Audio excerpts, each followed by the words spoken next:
What you're proposing, or what the president is proposing here, does not sound like it's in keeping with American tradition when it comes to immigration.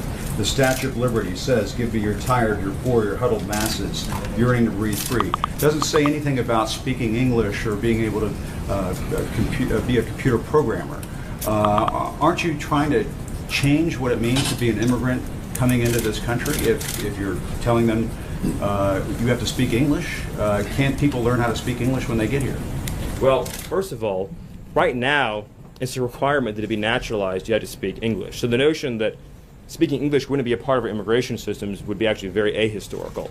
Secondly, I don't want to get off into a whole thing about history here, but the Statue of Liberty is a symbol of liberty enlightening the world. It's a symbol of American liberty lighting the world. The poem that you're referring to that was added later is not actually part of the original Statue of Liberty, but more fundamentally, the history, but more fundamentally, you're saying that history, that does not represent I'm saying that, what I'm the saying country that the has always notion, thought of I'm as saying the notion that immigration the, coming I'm saying the notion, I'm sorry. No, that sounds like Jim, let me ask you a question. That sounds like some National Park revisionism. No, the what I'm asking you is, Statue of Liberty Jim, has always Jim, been let me a ask you a beacon question. of hope to the world, Jim, for people to send Jim, do you believe, their people to this country, Jim, and they're not always going to speak. Hey everyone, welcome back. Today I'm diving into a heated exchange between a Trump official and CNN's Jim Acosta that's making waves across the internet.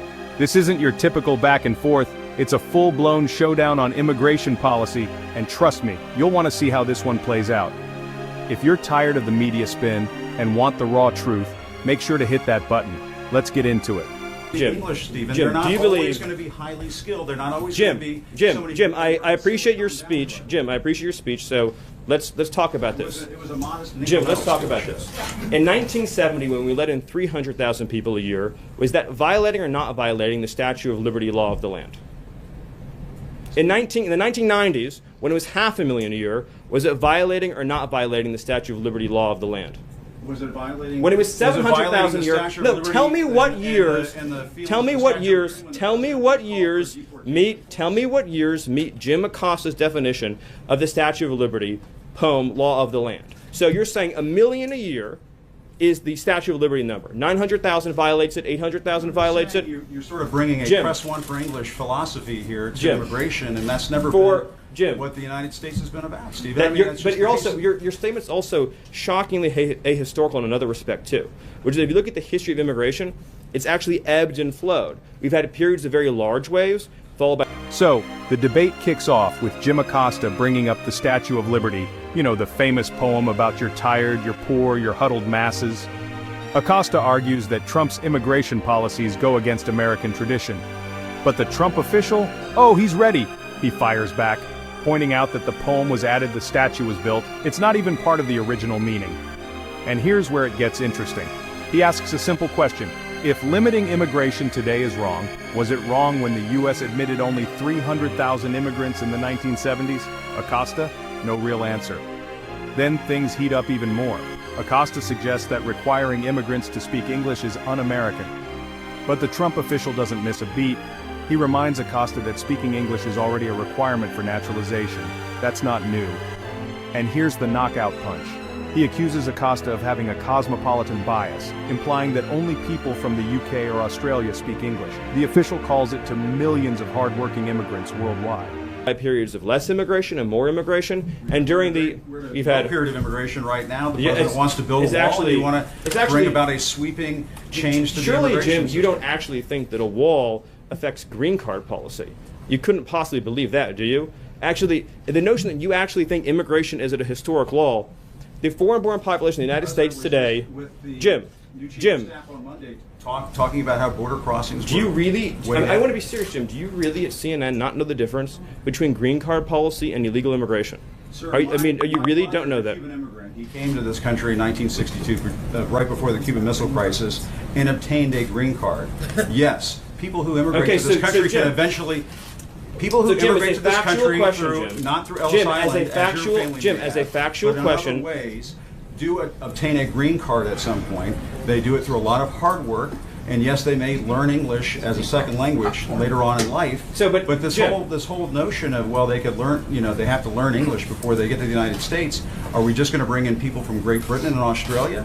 Jim, by the way, if you love seeing media figures get fact-checked in real time, there's plenty more where this came from. Now here's where things take a serious turn. The Trump official argues that uncontrolled immigration actually hurts low-income and minority workers the most, particularly African American and Hispanic communities. He says the administration's policy is about protecting American workers by ensuring that immigrants coming in can support themselves financially. And you know what? That's a point the media doesn't like to talk about. But it doesn't stop there. The Trump official goes even harder, talking about the administration's aggressive stance on deporting illegal immigrants. Actually, I have to honestly say, I am shocked at your statement that you think that only people from Great Britain and Australia would know English. It reveals your cosmopolitan bias to a shocking degree that in your mind, no, this is an amazing moment. This is an amazing moment. That you think only people from Great Britain or Australia would speak English is so insulting to millions of hard-working immigrants who do speak English from all over the world. Jim, have you honestly never met an immigrant from another country who speaks English outside of Great Britain and Australia? Is that your personal experience? Of course there are people who come But into that's this not what country you from other said, parts of the and world. it shows your cosmopolitan bias. And I just want to It say, sounds like to you you're trying to engineer the I just wanna racial say- and ethnic flow of people into this country. through Jim, this that is policy. one of the most outrageous, insulting, ignorant, and foolish things you've ever said, and for you that's still a really...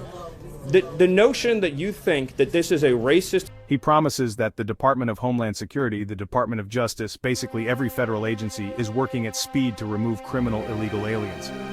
He even calls out the previous administration for being weak on enforcement, and you can tell this isn't just talk, they're serious about action. So what do you think? Did the Trump official shut down Jim Acosta, or is there more to this debate than meets the eye?